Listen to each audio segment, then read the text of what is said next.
First up, we have my pleasure to introduce Sanjib Sahoo. Sanjib is the EVP and CDO of Ingram Micro, and Sanjib is an amazing executive.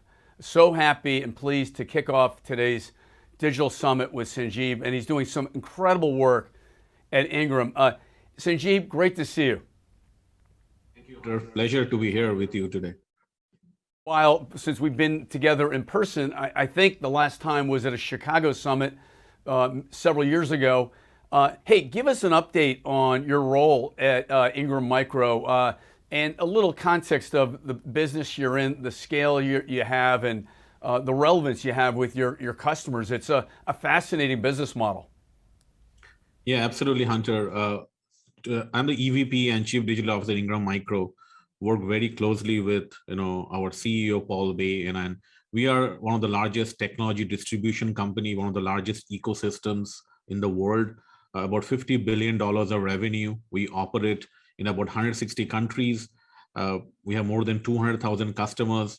Imagine for the last 40 years, you never may have had a day without Ingram Micro, because we actually are the brand behind the brands. All the major technology brands, we support them to distribute technology all over the world. So really my pleasure to be here. And also at Ingram, we are in this chapter of really defining at an inflection point or a digital journey. And excited to be at Ingram and excited to be with you today, talk about it.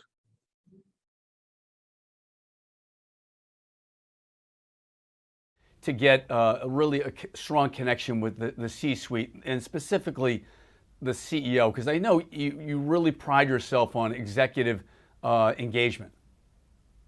It's very important. Paul has been in the role for like a month now, but before that, when I joined Ingram 6-7 months ago, we have been talking all the time, great leader and trying to, first of all, learn and share, understand where we are taking the company and working with the teams. It's very important to be aligned, and then making sure. And what excites me is that at Ingram, amazing culture, everybody is willing to change, everybody is willing to do the things for better.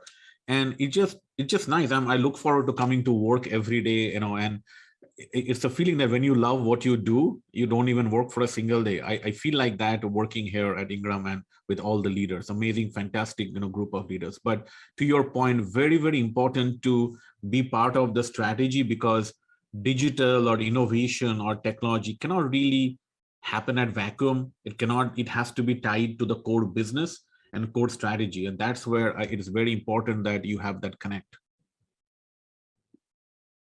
If you think about it, you found a company and a time in your career where you're really taking off and blossoming. You found a passion. You really you love what you do. Talk to us a little bit more about really loving what you do and loving the business you're in and helping build customers and new markets. Absolutely, Hunter. So if you look at Ingram, Ingram Micro, we are one of the largest technology ecosystem, and we have a lot of customers who rely on us to find the technology solutions and build and buy technology solutions. Where we are going is we are moving towards a more experience-driven organization, where we are looking at building a single pane of glass for our customers globally, so that in one single experience for any customer who can actually do anything on Ingram Micro through that platform. We're also looking to improve our associate experience platform, which is our employees, and also our partners, which are our vendors, together with the power of data. So what we are doing is, one of the things, our big focus is the spirit of value-driven innovation, the spirit of bringing everybody under that common vision about here we are going to build digital platforms with the power of data, power of machine learning, working together to really every single day focus on the why and how we improve customer experience. So that really excites me when we actually show a demo of our platforms, because Hunter, people learn visually. So one of the things we do is try to show everybody in the company visually what we are building, and the smile and the delight that you see, that gives you and inspires you more and more every single day to do for that. And the last thing I will say is, when you start, people think we have innovation and you want to do adoption and adopt. I think it doesn't work that way. It's not the innovation comes initially, then you have adoption. We start operating with whatever digital assets we have today. So start creating that digital operating model as if you are that new company right now. That makes a difference. So we are operating as if we are going to be the digital company. We are operating assets, and over a period of time, keep improving your digital with the power of data technology. That's where we are going. Genius, really genius. So it's really having a clear vision, starting with the incrementally with the end in mind, and building that mindset into the present tense. Am I hearing you correctly? Correct, absolutely, Hunter, because people talk about digital transformation, which means there is a start and an end. We have moved to a world where there's no start and end to a digital or digitized business. What we have to learn is how do you live with it incrementally and continuously build that digital and operational spirit in that organization and start working on it every single day. Because I think the best transformations happen when you don't call it a transformation, you call it an operation. It's your day-to-day life. That's the way I approach it. Market of a tight talent market on a global level. Any tips on how to effectively recruit in this market? I think number one, we have to align on a vision and have the leader being a talent magnet. If we have a vision, we can attract talent, because the best talents are trying to not come and work for something only transformational, trying to be part of something that is meaningful and create value. I'll give an example, Hunter. We attracted some talent from one of the tech companies, and one of the reason he said is that the reason he joined us is primarily because excited about to be part of something that is meaningful. And as a leader, we have to spend a lot of time with this talent when you are actually attracting talent, because he said beautifully, he said, either I can work for a brand or I can work for a leader.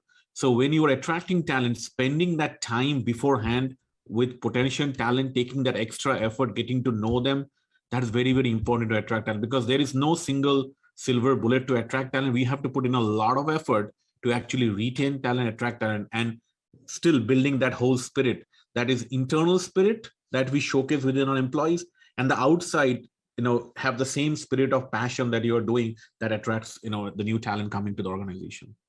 Hey, Sanjib, that sounds great.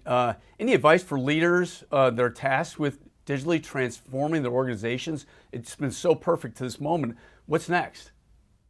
I think the few things. One is, as I talked about, that do not approach it as just pure technology. We have to think broader and focus on value. I call it, everybody should become the chief value officer.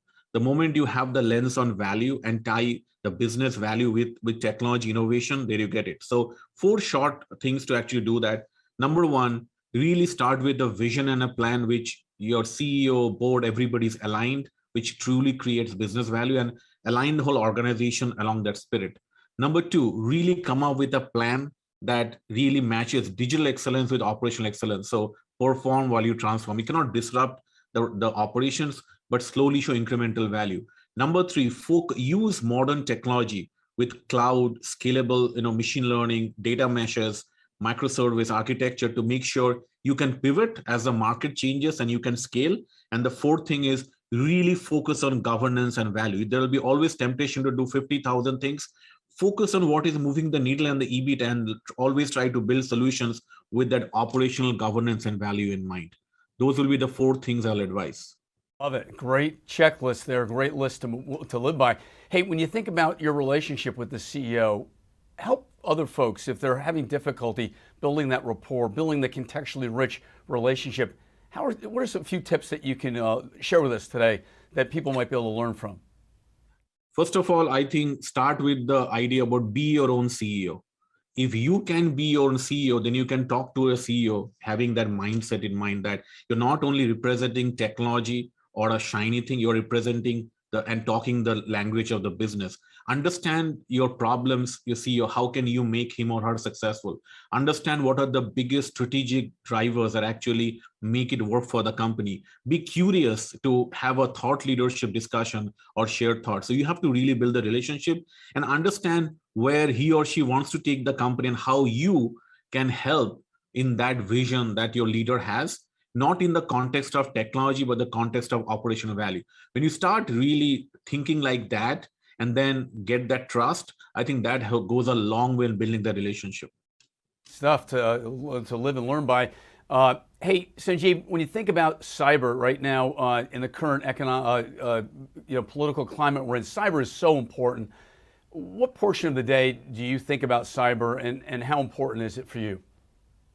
So cyber is as a very important part, of our organization. Even the CIO organization focuses a lot on cyber. It's actually one of our strategic levers that we actually discuss at an organization and executive team level.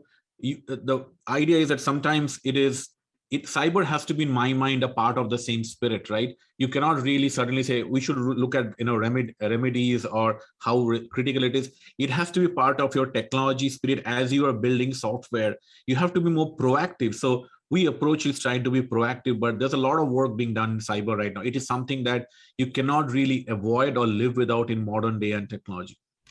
Hey, great stuff.